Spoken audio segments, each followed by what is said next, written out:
بہت ساری مدد ہو سکتی ہے اگر ہم اس انداز سے کریں گے مدد. اب کیا ہوتا ہے, گھر میں پکی ہے سبزی, بچے کو نہیں پسند آ رہی, آرڈر کیا KFC آ گیا, میکڈونلڈ, کتنے کا بل آ گیا؟ 3,500 4,000 کا بل آ گیا. کھڑے کھڑے ہمارا بچہ ایک آرڈر پہ 5,000 خرچ کر دیتا ہے. نہ کریں نا ہم خرچ, آپ غریبوں کی مدد کریں, اس سے کوئی منع نہیں کر رہا, مگر مولا کی عزاداری سے مقابلہ نہ کریں. لوگوں کو اندازہ نہیں, اور وہ بھی بڑے بڑے علماء کو, بڑے لوگوں کو پتہ نہیں ہے, تو پھر عوام جو ذاکر جو عزادار ہے وہ کیا کہاں جائے گا؟ پتہ ہے کہ اس عزاداری سید الشہداء پر پیسہ خرچ کرنے کا ثواب کتنا ہے. اگر میں اس موضوع پر مجلس پڑھوں تو پورا خمسہ چاہیے, عشرہ بھی چاہیے, اور عشرہ نہ بھی صحیح تو 5 مجلسیں جو بتایا جائے کہ مولا کی عزاداری پر. تو اپنے لوگ یہ مشورے خدا کے لیے نہ دیا کریں کہ مولا کی مجلس میں کھانا نہ کھلاؤ, وہاں غریبوں کو دے دو, یتیموں کو دے دو, سیلاب بھائی دیجئے, سیلاب والوں کو بھی دیجئے, غریبوں کو بھی دیجئے, یتیموں کو بھی دیجئے, مگر حسین کی مجلس سے کٹوتی کر کے نہیں دیجئے, فرش ازا لپیٹ کے نہیں دیجئے, اپنا لنگر مولا کے نام پہ جو کھلا رہے اس کو لپیٹ کر نہیں دیجئے. مولا کی مجلس اپنی جگہ, پورا سال باقی آپ کیجئے. اب اذان محترم, اب جب یہ اسٹیٹمنٹ سامنے آیا, اور بہت سے میرے بیٹیوں نے پڑھا ہوگا, نام نہیں لوں گی میں, کہ جب انہوں نے کہا بہت بڑی شخصیت تھے کہ بھئی چہلم پہ نہ جاؤ کربلا, بلکہ سیلاب والوں کو یہ جو پیسہ خرچ اتنا ہو رہا دے دیں. کتنا دکھ ہو, یعنی کہ معرفت کے کہاں بیٹھے ہم لوگ, کون ہے ہم؟ پتہ ہے ہمیں کربلا کی زیارت کیا ہے, کربلا کیا ہے, اربعین کیا ہے, اس کربلا میں جانے کا ثواب کتنا ہے. امام صادق تو کہہ رہے ہیں نمک سے روٹی کھا لو, مگر کربلا کی زیارت کو ترک نہ کرنا. واجب ہے کربلا کی زیارت ہر مومن اور ہر مومنہ پر. جس مولا کا ہم تابوت اٹھانے آئے ہیں, مولا امام علی رضا فرماتے ہیں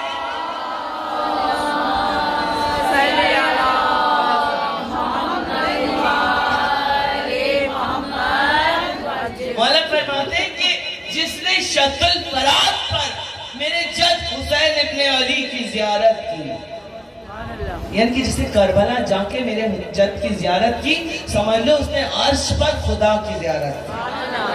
اس نے عرش پر, یہ اتنا بڑا جملہ ہے مولا کا کہ ابھی بھی بڑے بڑے علماء اس جملے کو سمجھنے سے قاصر ہیں کہ مولا نے, میرے 8ویں امام نے کیا فرمایا, جس نے کربلا میں ہمارے جد کی زیارت کی, اس نے عرش پر خدا کی زیارت کی. تو یہ وہ حسین ابن علی ہے کہ جس کے لیے بار بار سرکار فرمایا, جس نے میرے بیٹے کی زیارت کی ایک دفعہ اسے 70 حج کا ثواب ہے. ایک مرتبہ جس نے مولا کی جالی کو جا کے چوم لیا, کیا کیا ثواب ہے اس کے لیے. اور آج زمانہ جا رہا ہے اور یہاں ہم کہہ رہے ہیں کہ وہاں نہ جائیں. مولا کہہ رہے ہیں نمک سے روٹی کھا لو, وہاں ضرور جاؤ. مولا کہتے ہیں جا نہ بھی سکو تو دل میں تمنا ضرور رکھو کہ ہم حسین کی زیارت کو جائیں. مولا کہتے ہیں اگر تم دل میں خیال بھی رکھو گے, تمنا کہ کاش ہم بھی جائیں, سب جا رہے ہیں مولا ہمیں بھی بلائیے, تو مولا پھر آپ کا مقام کیا ہوگا مولا کی بارگاہ میں؟ خود بخود وسیلہ بنے گا. پیسوں کا انتظام مولا خود کریں گے, خود بلائیں گے, تھوڑے سے جمع کر لیں, اگر کم پڑیں گے غیب سے آپ کی مدد ہوگی.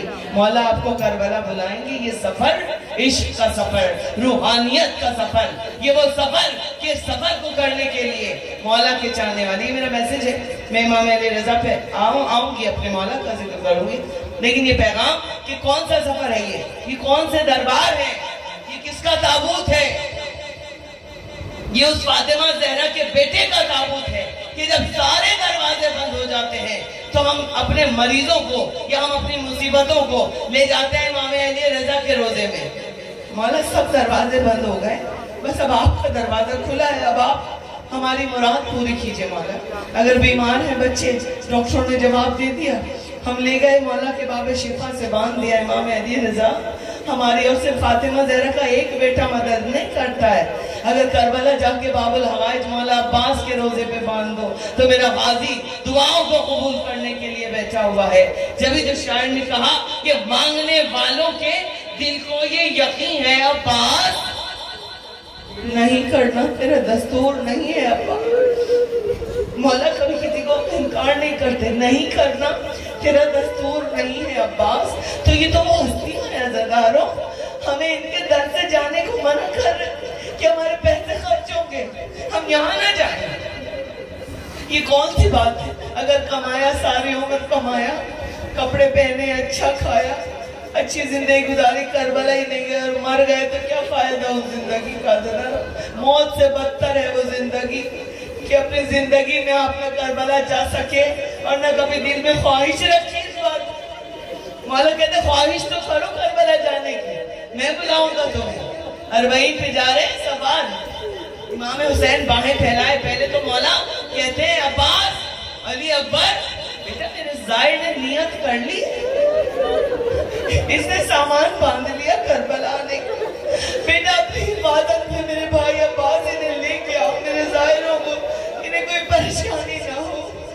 فرشتے جبھی تو کربلا جب جاتے امام ضامن نہیں مانتے تھا، اسی لیے ہم خود بخود مولا عباس اور جناب علی اکبر کی ضمانت میں آ جاتے، اور جب جاتے ہیں آپ کربلا ملائکہ آپ کے پیروں کے نیچے اپنے پر بچھاتے ہیں۔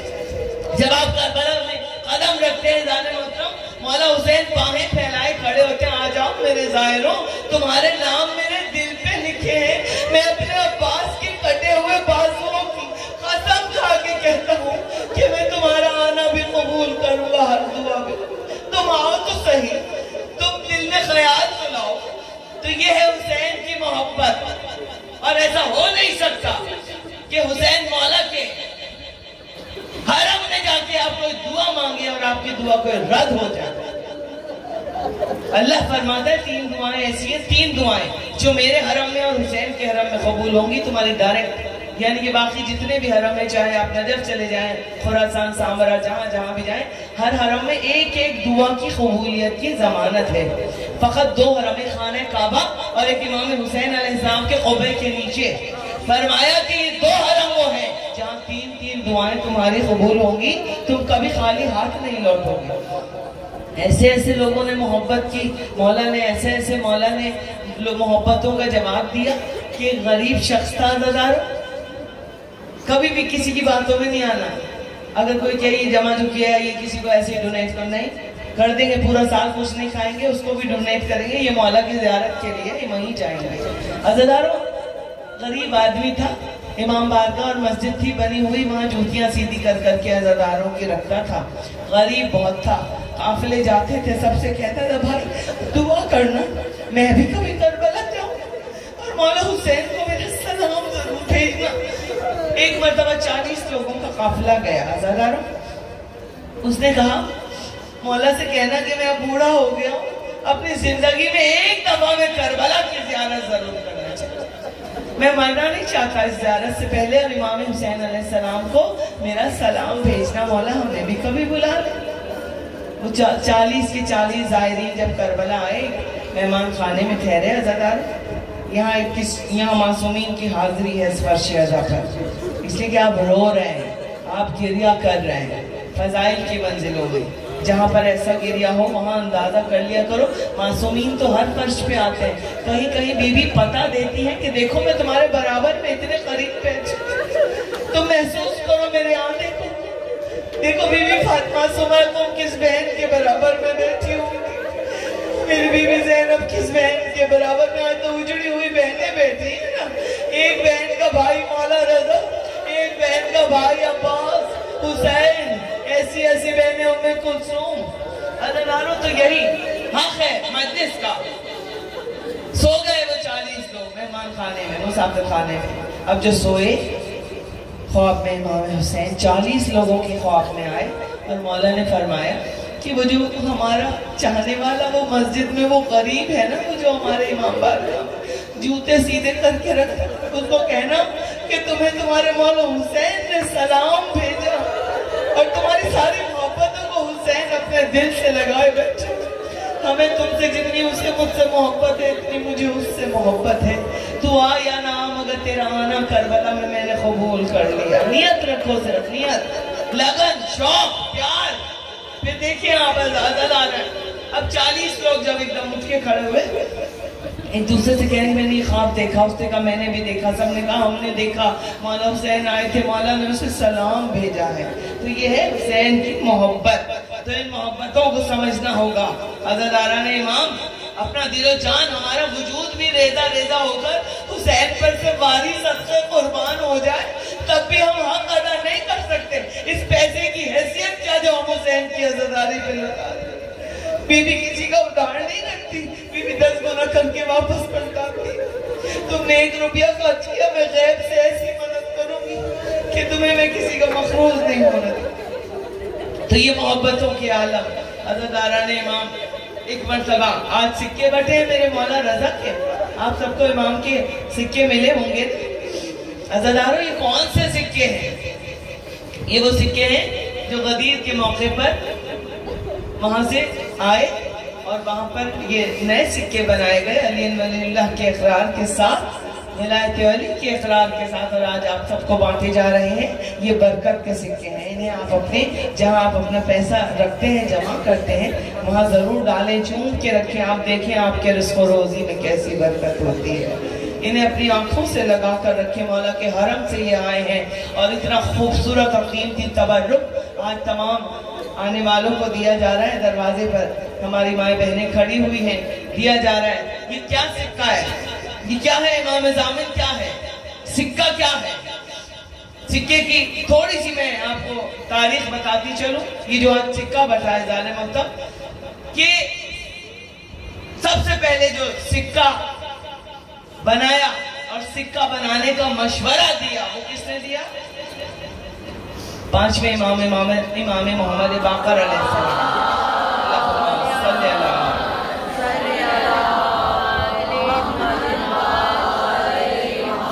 حشام بن عبد الملک کا دور, یعنی کہ 4تھے امام کو زہر دے دیا گیا, 5ویں امام کا دور آ گیا. اور اس وقت تک جو بہت توجہ, اس وقت تک جو سکہ چلتا تھا پورے عالم اسلام میں, وہ سکہ روم کا سکہ تھا, عیسائی سکہ. بادشاہ روم کی طرف سے جو سکے آتے تھے وہی انہی سے تجارت ہوتی تھی, انہی سے کاروبار ہوا کرتا تھا. لیکن وہ عیسائی سکہ تھا, عیسائیوں کی طرف سے تھا وہ سکہ, جو ساری اسلامی مملکت میں تھا, اور اسی سے پیسہ کا لین دین, خرید و فروخت, تجارت, سب کچھ اس سے ہوتا تھا. اب قیصر روم نے اعلان کیا کہ اب اس سکے کو جو ہم نیا بنوائیں گے اس پر ہم لکھوائیں گے کہ جناب عیسیٰ علیہ السلام آخری نبی ہیں اور ان کے بعد کوئی نبی نہیں آئے. جناب عیسیٰ علیہ السلام کے بعد عیسیٰ علیہ السلام کی مہر ہوگی, ان کا نام ہوگا, اور اب یہ سکہ اس طرح سے رائج ہوگا سب جگہ. اب جب یہ خبر پھیلی تو مسلمان تو پریشان ہو گئے. مسلمان کہنے لگے, بہت توجہ میری طرف, تھوڑی سی تاریخ سن لیں آپ تو پھر آپ کو اس سکے کو چوم کے رکھنے میں اور عقیدت و معرفت آپ کی بڑھے گی. کہ یہ کہاں سے آیا اور کس کا سکہ چل رہا ہے اس وقت پوری دنیا میں, یہ بھی بتاؤں گی آپ کو میں. تو اب جب سارے مسلمان کہنے لگے بھائی اب یہ اگر بات آ رہی ہے تو نبوت کی بھی توہین ہو رہی ہے, اسلام کی بھی توہین ہو رہی ہے, یعنی کہ آخری نبی کی بھی توہین ہے معاذاللہ, اور اسلام کی بھی توہین ہے کہ وہ کہہ رہے ہیں کہ جناب عیسیٰ کا نام لگائیں, اس پہ ہم پرنٹ کروائیں گے, ٹکسال میں ڈھلوائیں گے, اور اس کے بعد ہم لکھیں گے وہ آخری نبی تھے. اب مسلمانوں نے کہا یہ سکہ جب اب ہمارے پاس آئے گا ہم تو اس سے تجارت نہیں کر سکتے, ہم تو اس کو خرچ نہیں کریں گے, یہ تو ہمارے دین کی بھی توہین, ہمارے نبی کی بھی توہین. اب ہوتا یہ تھا, اب جب ایسی بات آتی تھی تو پھر وارث کے پاس آتے تھے, تخت و تاج چھوڑ کر وارث کی خدمت میں آتے تھے. اب آ گئے سب مولا امام محمد باقر علیہ السلام کی بارگاہ.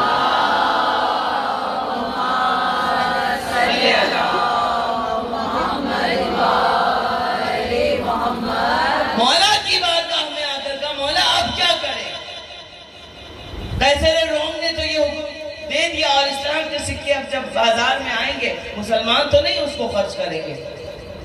اب ایک مرتبہ میرے مولا امام 5ویں امام نے فرمایا کہ نہیں, اب تم اپنا سکہ بناؤ, اور اس سکے پر جب وہ سکہ بنے گا تو اس پر امام کی مہر ہوگی, مہر لگاؤ. تو اذان متم پھر مسلمانوں نے اپنا سکہ بنایا, اور جب تک مامون کے دور تک اس طرح سے جب سکہ چلا تو پھر اب یہ ہوتا تھا کہ مولا کی مہر ہوتی تھی اس پر, اور وہ سکے پھر مسلمانوں کے لیے آئے اور وہ پھر چلے. اور جب مامون کا دور آیا, مامون رشید کا دور آیا, تو اب اس میں کیا ہوا کہ جب امام علی رضا علیہ السلام کو ولی عہد سلطنت بنانے کا اعلان کیا,